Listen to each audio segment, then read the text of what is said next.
하나님의 말씀은 신명기 23장 1절부터 25절 전체 말씀인데 우리 읽기는 1절부터 8절까지만 읽도록 하겠습니다. 신명기 23장 1절부터 8절까지입니다. 고환이 상한 자나 음경이 잘린 자는 여호와의 총회에 들어오지 못하리라. 사생자는 여호와의 총회에 들어오지 못하리니 10대 이르기까지도 여호와의 총회에 들어오지 못하리라. 암몬 사람과 모압 사람은 여호와의 총회에 들어오지 못하리니 그들에게 속한 자는 10대뿐 아니라 영원히 여호와의 총회에 들어오지 못하리라. 그들은 너희가 애굽에서 나올 때 떡과 물로 너희를 길에서 영접하지 아니하고 메소포다미아의 부돌 사람 부올의 아들 발람에게 뇌물을 주어 너희를 저주하게 하려 하였으나 내 하나님 여호와께서 너를 사랑하심으로 내 하나님 여호와께서 발람의 말을 듣지 아니하시고 내 하나님 여호와께서 그 저주를 변하여 복이 되게 하셨나니 내 평생에 그들의 평안함과 형통함을 영원히 구하지 말지니라. 너는 에돔 사람을 미워하지 말라. 형제임이니라. 애굽 사람을 미워하지 말라. 내가 그의 땅에서 객이 되었음이니라. 그들의 3대 후 자손은 여호와의 총회에 들어올 수 없느니라. 아멘. 함께 살게 하는 공동체가 되려면 이란 말씀의 제목으로 말씀을 전할 때 성령께서 하시는 음성을 듣기를 축원합니다. 우리나라에 전국에 228개 지자체가 있는데 그 중에서 향후 20년 정도가 지나면 완전하게 그 도시 자체가 소멸될 위기가 있는 여러 지자체들이 있는데 그 중에서 가장 소멸 위험성이 높은 도시가 전라북도에 있는 군위라고 하는 이런 도시입니다. 이 군위는 면적은 이 서울시보다도 더 훨씬 넓지만 그러나 인구수는 서울 인구수의 400분의 1밖에 되지 않습니다. 이 전라북도 군위는 다른 도시들이 개발하고 발전하고 이 환경을 또 이렇게 통해서 사람들이 살만한 곳으로 리모델링해가는 이 시점을 놓치면서 타 도시에 비해서 이제 사람들이 전입하지도 않고 오히려 전출만 늘어나고 그리고 출산하지도 않고 이런 도시로 소멸 위험 가운데 놓여 있게 되었습니다. 그래서 뒤늦었지만 다시금 출산율도 높이고 그리고 전입 인구를 늘리기 위해서 출산 장려금을 주고 그리고 이 전라북도 군위에서 초등학교, 중학교, 고등학교까지 다 다니면 그 기간 동안은 장학금을 계속 주고 뿐만 아니라 고등학교를 졸업하면 사회정착금까지도 지원합니다. 그럼에도 불구하고 이 소멸 위험도가 낮아지기는커녕 더 가속화되고 있습니다. 한번 이렇게 환경을 바꾸고 리모델링해서 사람들이 살만한 곳으로 바꾸는 이 시점을 놓치게 되어지면 시점이 놓친 후에 아무리 돈을 쏟아 부어도 이 도시가 소멸될 위험을 낮추지를 못하는 것이죠. 그래서 우리가 때를 잘 분별하여서 그때에 맞게 우리의 환경을 바꿔 나가는 일들이 굉장히 중요합니다. 이것은 오늘날 한국 교회가 처한 상황과 무관해 보이지 않습니다. 더 이상 영적 출산이 일어나지 않습니다. 그리고 교회 학교에 어린 자녀들, 청소년들, 대학생들을 찾아보기가 굉장히 어렵습니다. 뒤늦게 많은 투자를 하고 하지만 한번 이렇게 소멸될 이 꺾여버린 그래프에 들어서게 되어질 때 다시금 회복하는 것이 너무나도 어려운 것을 볼 수 있습니다. 그리고 영적 신앙의 계승조차도 잘 안 되는 것을 볼 수 있습니다. 그런데 또 어떤 마을은, 어떤 도시는 자연 환경이 너무나 아름답고 또 공기가 좋고 살만도 한데 갑자기 어느 날로부터 마을이 더러워지기 시작하고 사람들이 살 수 없을 정도로 황폐화가 되어지는 그런 마을도, 그런 도시도 또 있습니다. 그것은 이 마을이 댐 개발 지역으로 선정되면서 수년 후에는 이 마을이 수몰 지역으로 바뀌는 것이죠.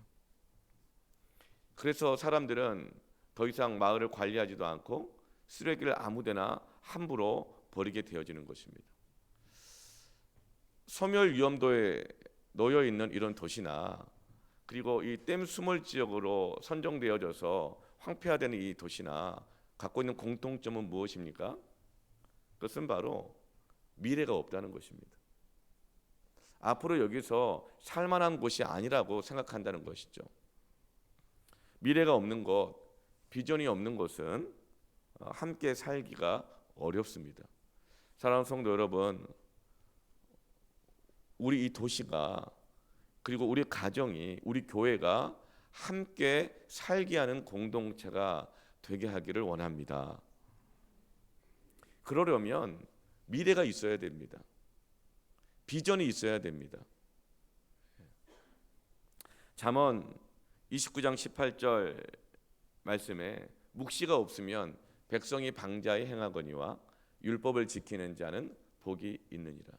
이 묵시가 없으면, 이 묵시라는 뜻은 헬라어로 아포칼립스인데 이 마지막 때를 향해 가고 있는 세상을 향한 하나님의 구원의 뜻과 계획인 거예요. 이 묵시라고 하는 것은 마지막 때를 향하여 있는 이 세상을 향한 하나님의 구원의 뜻과 계획, 하나님의 비전, 하나님의 이 미래. 이 묵시가 없을 때 백성들이 방자에 행한다는 거예요. 방자에 행한다는 것은 어려워하거나 조심스러워하는 것도 전혀 없고 무례하고 건방지다라는 뜻입니다. 하나님 뜻을 알지 못하면, 하나님의 계획을 알지 못하면, 하나님의 비전을 알지 못하면 그 백성들이 무례해진다는 거예요. 그리고 건방지게 된다는 거예요. 교만해지게 된다는 거예요. 그러면서 자기의 정욕대로, 자기의 기질대로, 자기의 계획대로, 자기의 욕심대로만 살아가다가 결국은 망하게 된다는 것을 말하고 있는 것입니다. 오늘 우리가 이 말씀을 통해서 마지막 시대를 살아가는 우리를 향하신 하나님의 구원의 뜻과 그 계획을 깨닫게 되기를 바랍니다. 하나님의 백성들은 하나님의 이 마지막 때를 향한 구원의 뜻과 계획을 알지 못할 때 다 자기 소견에 옳은 대로 살아가게 됩니다. 세상의 정욕대로 살아가게 됩니다. 그러면서 그것이 무례해지고 그리고 하나님을 두려워하지도 않게 되어지고 교만해지면서 방자에 행하다가 그 가정이, 그 사회가, 그 교회가 소멸하게 되어지는 것이죠. 오늘 우리는 우리를 향하신 이 시대를 향한 하나님의 묵시를 깨닫게 되기를 축원합니다. 그래서 다시 우리의 가정이, 우리의 교회가, 이 도시가 함께 살게 하는 그런 가정, 교회, 도시가 되게 하기를 축원합니다. 이것이 마지막 때를 향하신, 우리를 향하신 하나님의 뜻인 줄로 믿습니다. 우리의 기도도 이제는 개인의 기도를 넘어서서 먹고 마시고 구하고 시집가고 장가가고 내 일상생활에 매이고 이방인들도 구하는 그런 기도의 차원을 넘어서서 이제는 마지막 때를 향하신 먼저 그의 나라와 의를 구함으로 인해서 모든 것이 더해져서 함께 살게 되어지는 그런 가정, 교회, 이 도시가 되게 하기를 축원합니다. 오늘 하나님이 말씀하시는 마지막 때를 향한 함께 살게 하기 위한 이 묵시가 무엇인가? 첫 번째로 함께 따라하십시다. 들어오게 하라. 오늘 1절부터 3절 말씀에 세 번 각 절마다 반복되는 것이 무엇이냐면 여호와의 총회에 들어오지 못하리라, 이 말이 세 번이나 반복됩니다. 여호와의 총회에 들어오지 못하는 그 대상들이 1절에는 고한이나 음경이 상한 자는 하나님의 공동체, 교회에 들어오지 못하게 하십니다. 2절에는 사생자. 1절 말씀은 이 성적인 능력이 손상된 사람, 그리고 2절은 사생자, 그 부모가 누구인지 알 수 없는 사람이거나 현재 부모가 없는 사람들은 여호와의 총회에 들어오지 못하게 합니다. 3절에는 암몬 사람과 모압 사람, 이방인들을 말하죠. 외국인들을 말합니다. 그들은 여호와의 총회에 들어오지 못하게 합니다. 구약에는 자손의 연속성이 굉장히 중요합니다. 하나님의 언약은 자손을 통해서 전달되어진다는 거예요. 그래서 아브라함의 하나님, 이삭의 하나님, 야곱의 하나님이라고 말씀하는 거예요. 그런데 사생자는 그 아버지가 없는 거예요. 이 아버지가 없다는 말은 뭐예요? 하나님의 약속의 말씀을 전달받지 못한 사람이라는 거예요. 그러니까 하나님의 구원의 뜻과 계획에는 관심이 없고 그냥 이렇게 생존의 본능 따라서 살아가고 있던 사람들은 여호와의 총에 들어오지 못하게 합니다. 그리고 고환이나 음경이 상한 사람, 자손을 낳을 수 없는 사람들, 그리고 또 이방인들, 이와 같이 이 언약의 연속성, 자손의 연속성에서 제외되어 있는 사람들을 공동체 안에 들어오지 못하도록 철저하게 막았습니다.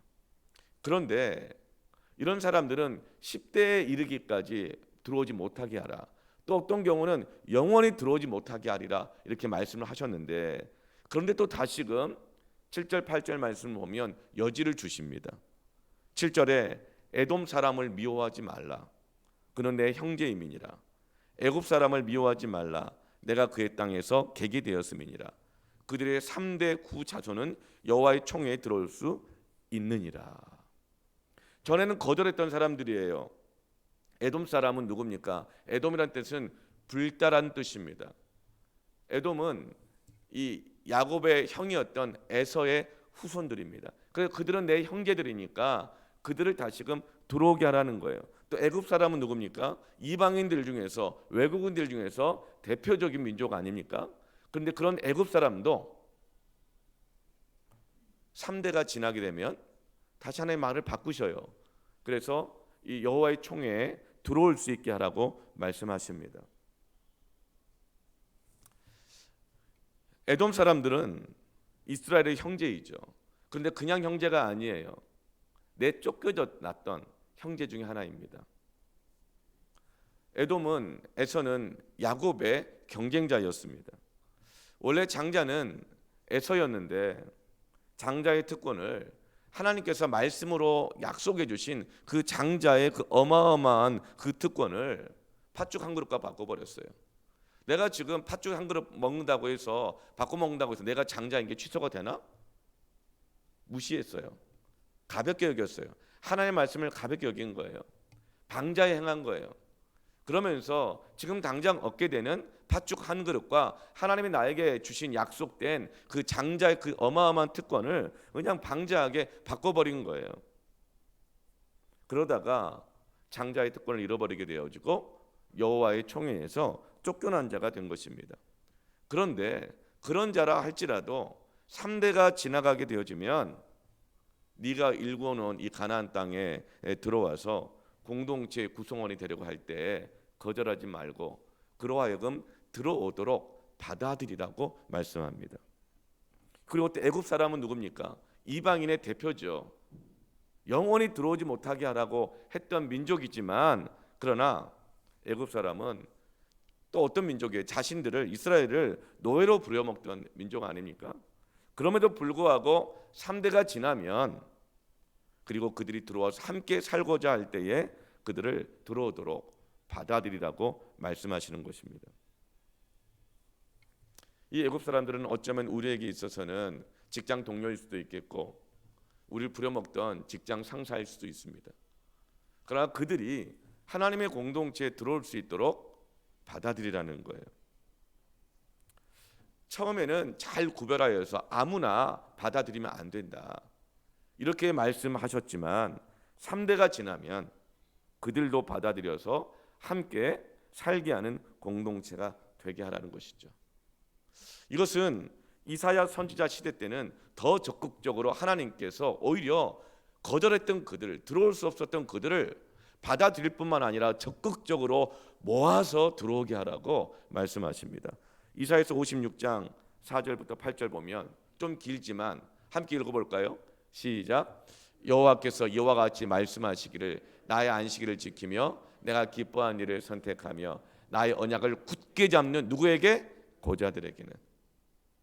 그리고 내가 내 집에서 내 성 안에서 아들이나 딸보다 나은 기념물과 이름을 그들에게 주며 영원한 이름을 주어 끊어지지 아니하게 할 것이며 또 여호와와 연합한 6절에 여호와와 연합하여 그를 섬기며 여호와 이름을 사랑하며 그의 종이 되며 안식일을 지켜 더럽히지 아니하며 나의 언약을 굳게 지킨 누구? 이방인마다. 7절에 내가 곧 그들을 나의 성산으로 인도하여 기도하는 내 집에서 그들을 기쁘게 할 것이며 그들의 번제와 희생을 나의 제단에서 기꺼이 받게 되리니 이는 내 집은 누가? 만민이 기도하는 집이라 일컬음이 될 것입니다. 8절에 정말 중요합니다. 이스라엘의 쫓겨난 자를 모으시는 주 여호와가 말하노니 내가 이미 모은 백성 외에 또 모아 그에게 속하게 하리라 하셨느니라. 아멘.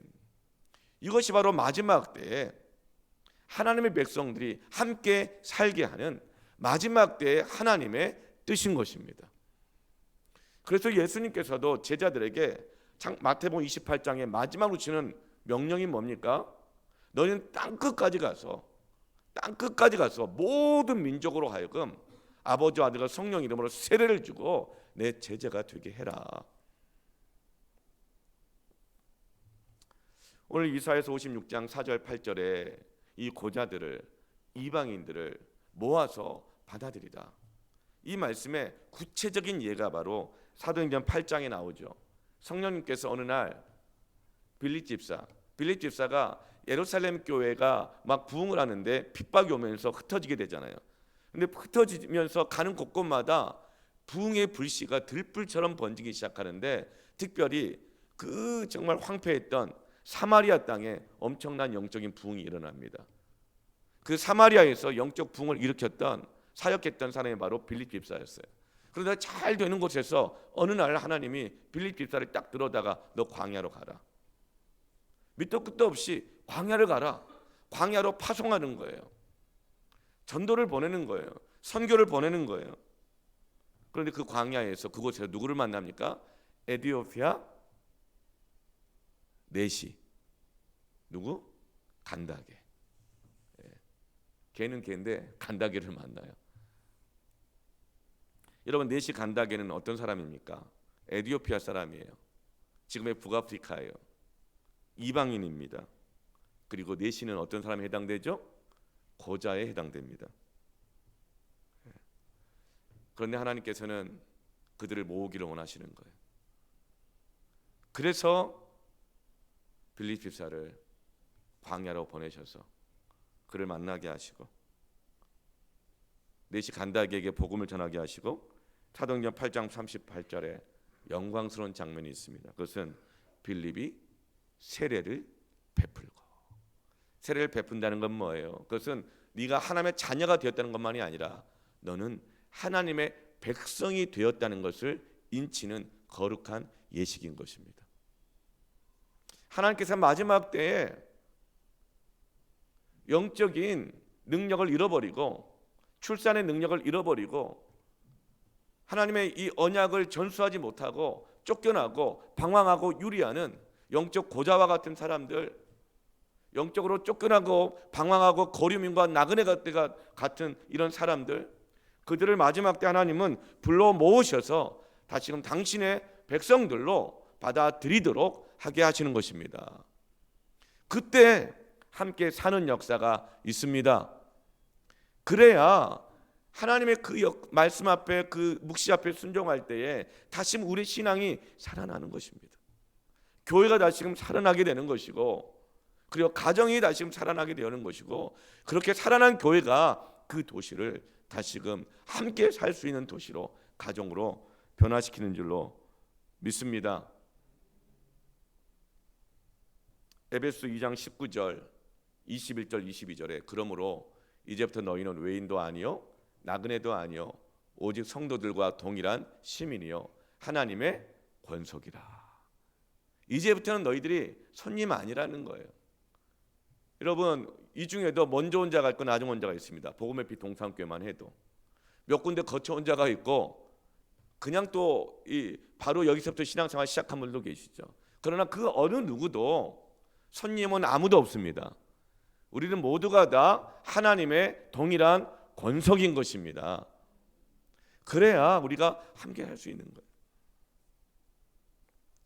에베소 2장 21절에 그 안에서 건물마다 서로 연결하여 주 안에서 성전이 되어가고 너희도 성령 안에서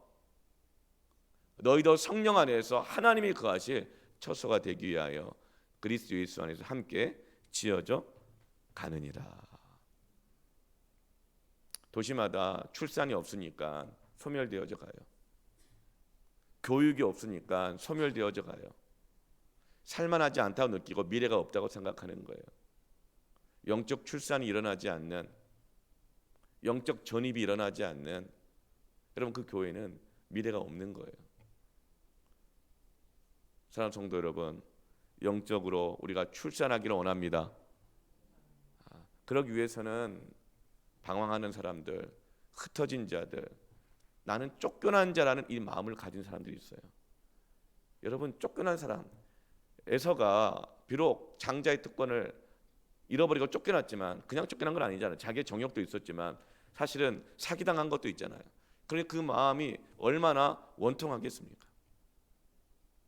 여러분, 이렇게 쫓겨난 자의 심정을 가지고 있는 사람들, 또 이방인들, 영적인 출산 능력을 잃어버린 사람들, 여러분 이들을 모으게 하십니다.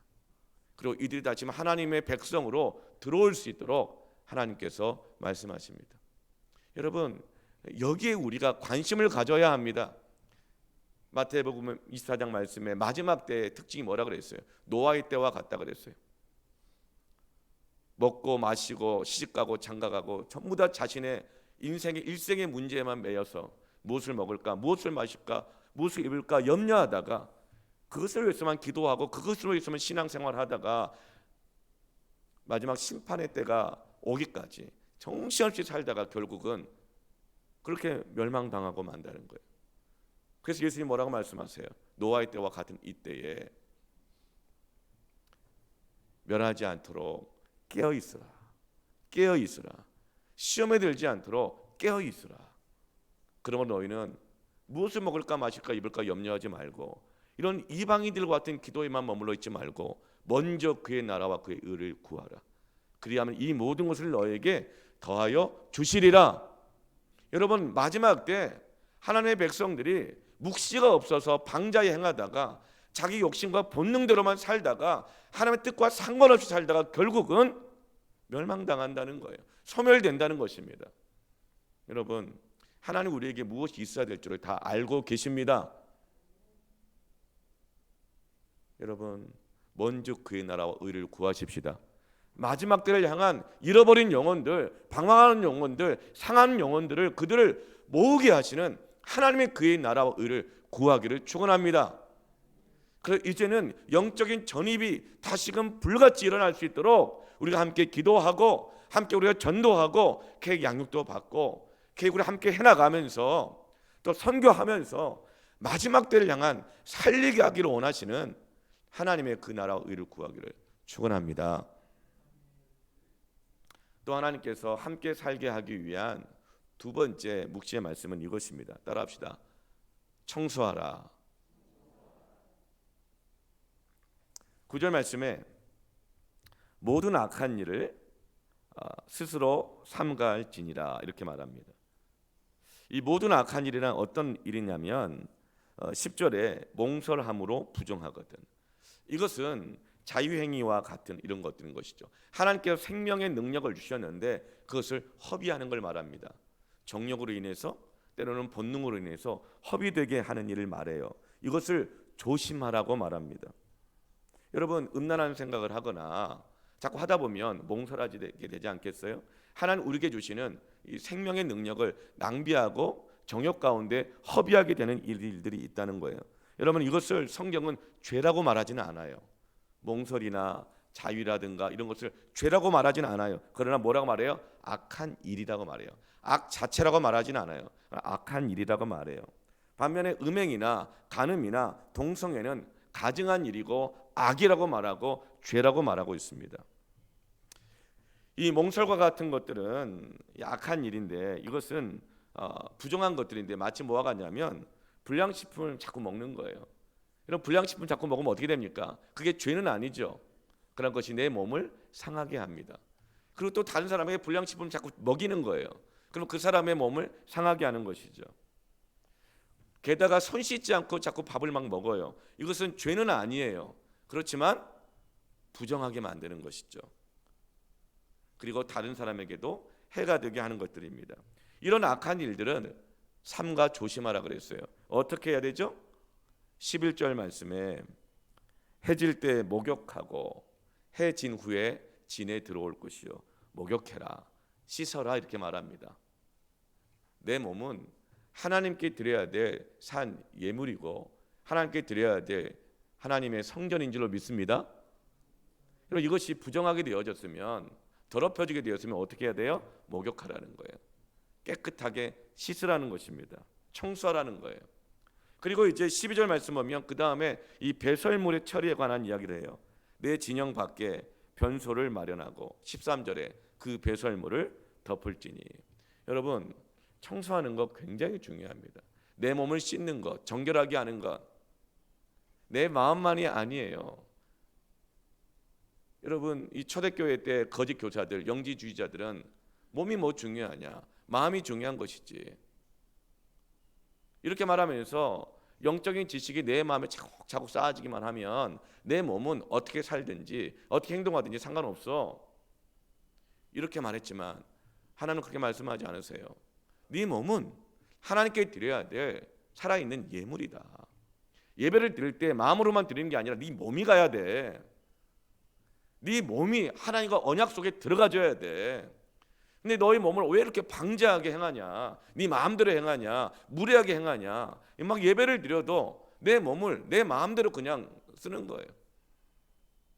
너무 자기의 정욕대로 욕심대로 계획대로 살다 보니까 막 너무 피곤해지고 너무 이 컨디션이 안 좋아지고 그러니까 예배도 막 집중이 안 되고 그러면 내 몸을 이 방자하게 쓰는 것이죠. 여러분 그렇게 됐을 때 어떻게 해야 돼요? 그 몸을 깨끗하게 씻어야 합니다. 이스라엘 백성들에게 있어서는 말씀대로 살고 죄짓지 않는 것만큼 중요하게 하신 것이 뭐냐면 몸을 그리고 환경을 청결하게 하는 거였어요. 청소하는 일. 신명기 기록 당시 시기는 BC 1500년 전입니다. 청동기 시대이죠. 우리나라 고조선 시대보다도 훨씬 더 그 이전이어서 이 신화 시대라고 말하는 그때예요. 그런데 벌써 그때 감염의 이 개념, 이 전염의 개념, 그리고 이 세균이라는 개념이 이미 나오는 거예요. 여러분 중세 시대 때 영적으로 정말 어두울 때였잖아요. 그때 이런 세균, 감염에 대한 개념이 없어서 수술을 하다가 90%가 이런 감염 때문에 사망했습니다. 그럼 우리가 이것을 하나님의 말씀으로 해석해 보면 우리의 마음을, 우리의 몸을 영적으로 전염되게 하는 것들이 많이 있습니다. 우리의 마음을 오염시키는 것들이 있어요. 두려움들, 염려들, 특별히 부정적인 말들, 그리고 믿음이 아닌 말들. 꼭 믿음으로만 살 수 있어? 꼭 뭐 예배로만 살 수 있어? 꼭 말씀으로만 살 수 있어? 여러분 그게 얼마나 여러분 무례하고 방자한 말인가요? 망하게 하는 말들이에요. 하나님 말씀하셨어요. 사람이 떡으로만 살 것이 아니고 떡도 필요한데 하나님 입에서 나오는 말씀으로 살리라 하셨느니라. 오직 의인은 믿음으로 말미암아 살리라. 여러분 마지막 때 이 묵시가 없으면 방자에 행하다가 망하게 되는 것이죠. 우리 입술 속에 있는 전염시키는 이런 부정적인 말들, 불신앙의 말들, 염려하는 말들, 이런 생각들, 뭐 이런 것들을 여러분 전염되지 않도록 하게 하고, 그것이 혹시 내 안에다 들어왔고 내 안에 있다고 한다면 유대인들처럼 물로 귀를 씻고 기도할 때 물로 귀를 씻고 손발을 다 씻고 하는 것처럼 여러분 그렇게 내 몸을 정결하게 깨끗하게 청소하기를 바랍니다. 내 마음도 깨끗하게 청소하시길 바랍니다. 그리고 오히려 믿음을 나누고 말씀을 나누고 소망을 나누고 예배를 나누고 기도를 나누고 은혜를 나누고 사랑을 나누기를 축원합니다. 그래야 함께 살 수 있다는 거예요. 그러려면 먼저 부정한 것들을 청소해야 됩니다. 청소력, 그러니까 청소의 힘이라고 하는 이 책이 있어요. 그 책 내용 중에 보면은 형사들이 이 범인을 잡으려고 하는데 용의자가 많이 있는 거예요. 그런데 범죄 용의자들 중에서 누가 범죄자인가 구별하는 방법 중에 하나가 무엇이냐면 그 집을 탐문 수사를 할 때에 가장 더러운 집이 범죄자의 집이라는 것입니다. 대부분 그렇대요. 그러니까 정신적으로 문제 있는 사람들은 그 몸이 지저분하고 그 환경이 지저분하다는 거예요. 사랑하는 성도 여러분, 오늘 집에 가면 먼저 내 방부터 청소하시길 바랍니다. 내 집부터 청소하시길 바랍니다. 특별히 화장실 깨끗이 청소하기를 바랍니다. 네. 그리고 내 마음을 청소하기 위해서 어떻게 될까요? 모든 악한 일들 삼가 조심하라 그랬잖아요. 청소하라는 거예요. 내 방 청소할 때 눈에 보이는 것만 청소하지 말고, 그것도 중요한데 내 방에 있는 컴퓨터 안에 있는 지저분하게 깔려 있는 것들, 부정한 것들 다 청소하시길 바랍니다. 네. 보니까 한번 부정한 것들이 연결되다 보니까 혹임 삼아 들어갔는데 연결되다 보면 그게 깔려가지고 안 지워지는 경우들이 있어요. 여러분, 그러면 그냥 그거 컴퓨터 갖다 버리든지 포맷해서 비용을 들여서라도 여러분 그 모든 지저분한 것들을 다 청소하시길 바랍니다. 내 핸드폰 안에 들어와 있는 부정한 것들, 방지하게 행하게 하는 것들, 핸드폰 안에 있는 거 다 깨끗하게 청소하시기를 축원합니다. 여러분, 요즘 청소년들, 대학생들, 젊은이들도 그렇고 뭐 이건 나이에 국한되지 않는 것 같아요. 그냥 핸드폰에 뭐 스포츠 토토부터 시작을 해가지고 온갖 것들이 그냥 인간의 정욕에 관한 것들을 부정하게 하는 것들이 그냥 다 걸려 있어요. 그래서 그냥 성경을 안 봐도 하루에 수십 번 수백 번씩 그거 쳐다보고 있고 들여다보고 있고, 그래프가 올라가면 내 마음도 같이 올라가고 그래프가 떨어지면 나도 같이 떨어지고, 이렇게 올라갔다 내려갔다 올라갔다 내려갔다 방자하게 행하다가 결국은 집안도 망하고 내 심령도 망하고 신앙도 잃어버리고. 여러분, 부정한 것들을 다 청소하시기를 축원합니다. 청소를 하는데 어떻게 해야 청소가 될까요? 빗질도 하고 걸레질도 하고 먼지도 털어내고 다 하십시오. 그런데 시편 119편 9절에 청년이 무엇으로 그의 행실을 깨끗하게 하리이까? 주의 말씀만 지킬 따름이니이다. 하나님의 말씀을 묵상하고 듣고 읽고 그 말씀대로 살아가려고 할 때에 그때 정말 청소가 되는 것입니다.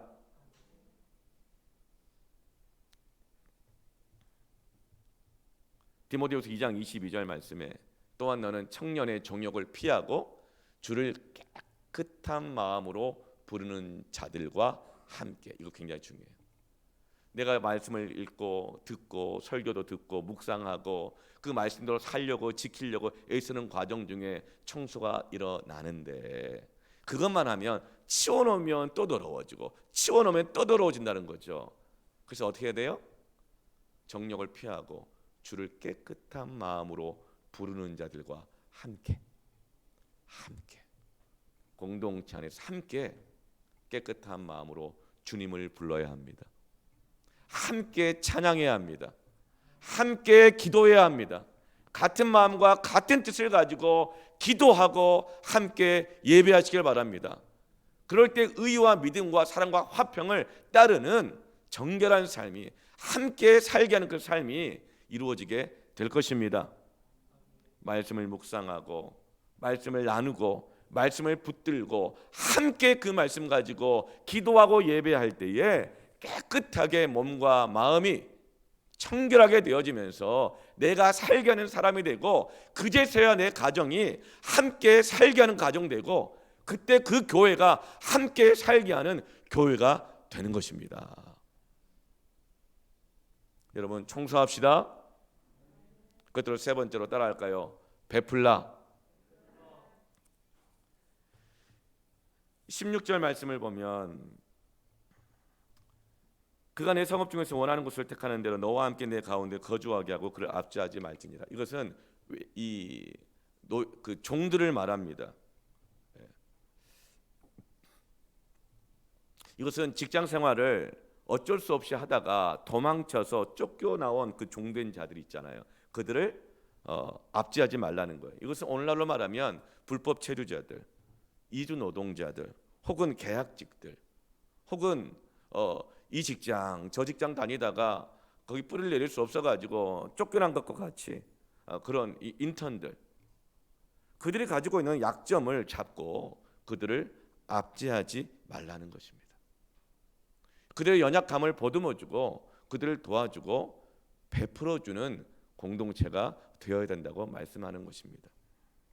그리고 19절 말씀에 내가 내 형제에게 꾸어주거든 이자를 받지 말지니 곧 돈의 이자, 식물의 이자, 이자를 낼 만한 모든 것의 이자를 받지 말 것이니라. 형제들에게 꾸어줬을 때는 이자를 받지 말래요. 이 19절부터 이 말씀은 물질에 관한, 물질 생활에 관해서 말씀하시는 것입니다. 여러분, 성도들 간에 돈 꾸어주지 마시길 바랍니다. 아멘이세요?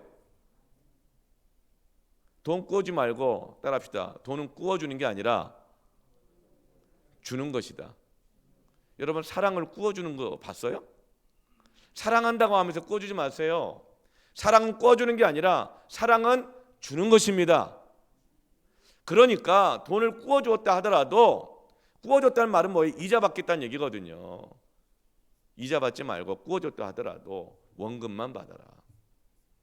그렇지 않으면 줄 수 있는 형편은 안 되거든. 그냥 주어라, 이렇게 말씀해요. 그렇지만 꾼 것은 어떻게 돼요? 만약 꾼 것이 있으면 반드시 형제들 간에 갚으라고 그래요. 우리가 남이가 이러면서 안 갚으면 안 되고 반드시 갚아라. 그리고 하나님 앞에서 서원한 것도 반드시 갚아라, 이렇게 말씀하세요.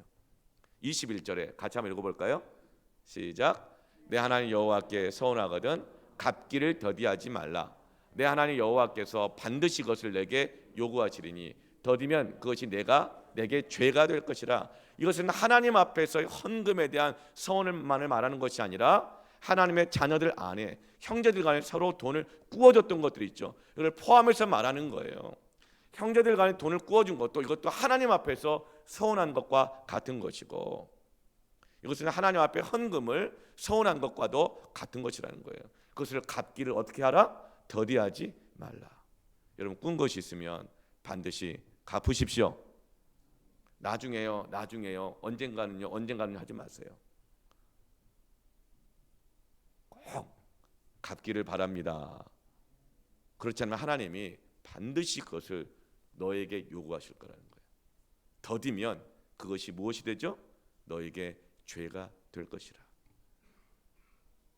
죄가 된다는 것이 왜 무서운 일인가? 하나님이 팔이 짧아서 우리를 돕지 못하시면 아니고, 하나님 우리를 몰라서 돕지 않으시면 아니고, 하나님 능력이 없어서 우리를 돕지 않으시면 아니고, 죄가 너와 나 사이를 갈라서 돕지 못하게 하심이라. 여러분, 꾼 것이 있는데 자꾸 더디 갚는 거예요. 그러면 하나님의 도우심이 더디 옵니다. 그것이 죄가 되기 때문에 그래요. 그래서 우리가 물질 생활에 있어서는 여러분, 꾸어주지 말고 그냥 주되, 그러나 나도 형편이 안 돼서 그냥 줄 수가 없어서 꾸어준 것이라면, 또 누구에게 꾼 것이라면 반드시 그것을 갚기를 바랍니다. 그래서 하나님께서 함께 살게 하는 그런 공동체가 되어야죠. 그럴 때 여러분, 잘 베풀어 줘야 돼요. 이 갚기는 갚아야 되는데 엄두가 안 날 때가 있잖아요. 있으면 갚죠. 그런데 없으니까 못 갚는 거 아니겠어요? 그럴 때 베풀어 줘야 돼요. 어떻게 베풀어 줄까요? 일단 이자를 받지 말고, 그리고 만 원인데 나에게 있는 돈이 10원씩밖에 없어요. 그러면은 1원씩이라도 10,000번에 걸쳐서라도 갚아 나가는 것이 필요합니다. 그리고 그것에 대해서 받아들여주고 용납하는 게 필요하다는 거예요. 여러분, 베풀기를 바랍니다. 사람이 가지고 있는 연약함, 약점, 어려운 환경을 그걸 이용해서 압제하거나 하지 말고 여러분 잘 베풀어서 함께 살기를 축원합니다. 또 24절 말씀에 그럼 20절 말씀에 24절 중요해요. 같이 한번 읽어볼까요? 이 노란 글씨만 읽어보겠습니다. 시작. 그리하면 내 하나님 여호와께서 내가 들어가서 차지할 땅에서 내 손으로 하는 범사의 복을 내리시리라. 꾸어주지 말고 주십시오. 네가 들어가는 땅에서, 직장에서, 새로운 사업에서, 가정에서 하나님께서 범사에 내 손으로 하는 모든 일에 복을 내려 주실 것입니다. 꾸은 것이 있으면 더디 갚지 말고 어떻게 하든지 간에 갚으십시오. 그럴 때 하나님이 네가 들어가는 일에서, 네가 하는 일에서 범사의 복을 내리시리라. 그러면서 꾸어준 자나 꾼 자나 다 함께 살게 하시는 하나님이십니다. 여러분, 이 놀라운 이 묵시의 말씀을 깨닫고 순종하여 함께 삽시다. 24절 상반절 말씀에 보면 또 이웃의 포도원에 들어갈 때 마음대로 그 포도를 배불리 먹어도 되느니라.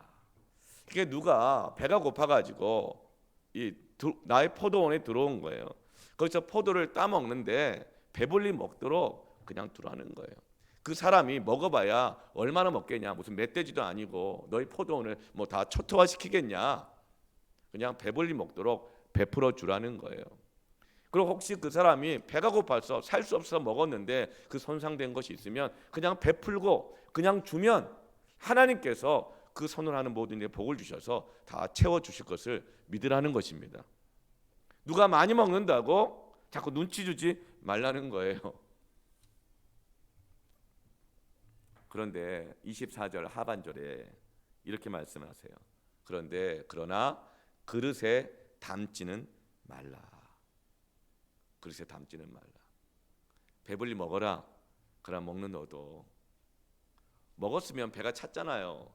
그럼 자기 힘을 내 가지고 일하고 포도원을 에서 뭐 일을 하면서 임금을 받고 이렇게 해야 될 생각을 해야 되지.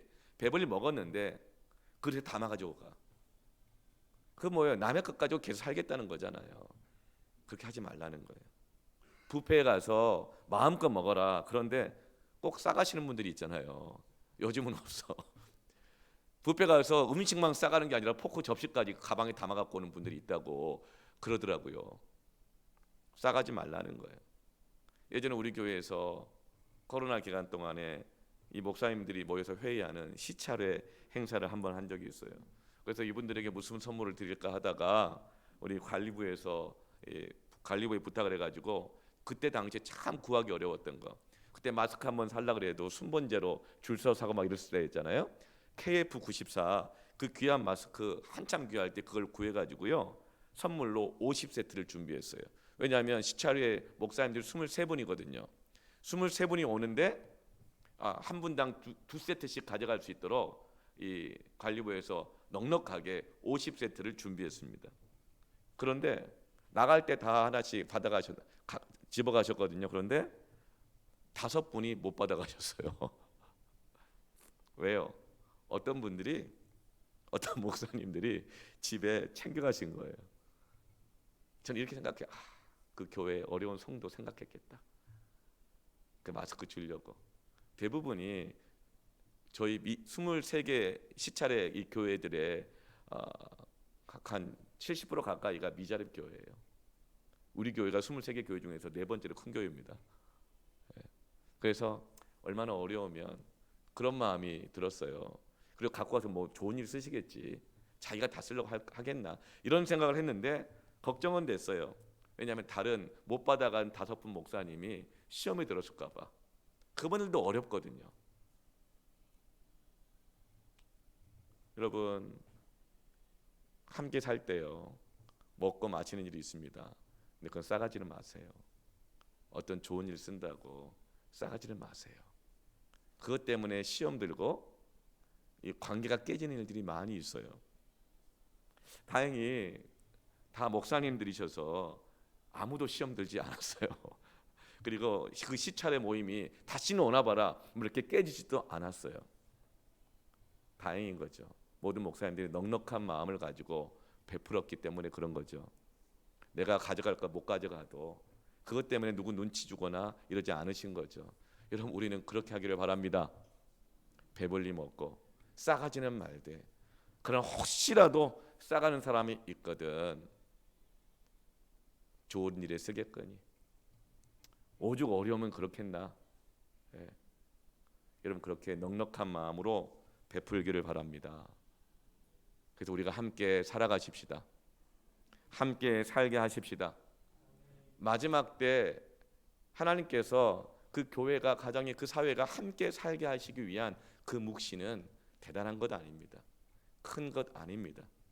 흩어진 자들, 쫓기는 자들, 방황하는 자들, 경쟁력 없는 사람들, 능력 없는 사람들, 무시당하는 사람들, 그들을 이제는 들어오게 하라. 그들을 모이게 하라. 그것이 너희가 마지막 때 사는 하나님이 주시는 그 뜻이다. 그리고 너희의 몸과 마음을 깨끗하게 청소하라. 말씀과 기도 없이 어떻게 너희들의 몸과 마음을 깨끗이 하겠느냐. 깨끗한 마음으로 주를 부르는 자들과 함께 살아가기를 원한다. 그리고 베풀어라. 들어와서 깨끗하게 하고 함께 살아가지만 이제 함께 베풀어라. 이것이 바로 마지막 때 우리가 구해야 할 그의 나라와 그의 의입니다. 그러면 하나님께서 모든 것을 더하여 주실 것입니다. 함께 넉넉히 살아가게 하실 것입니다. 아멘. 아멘.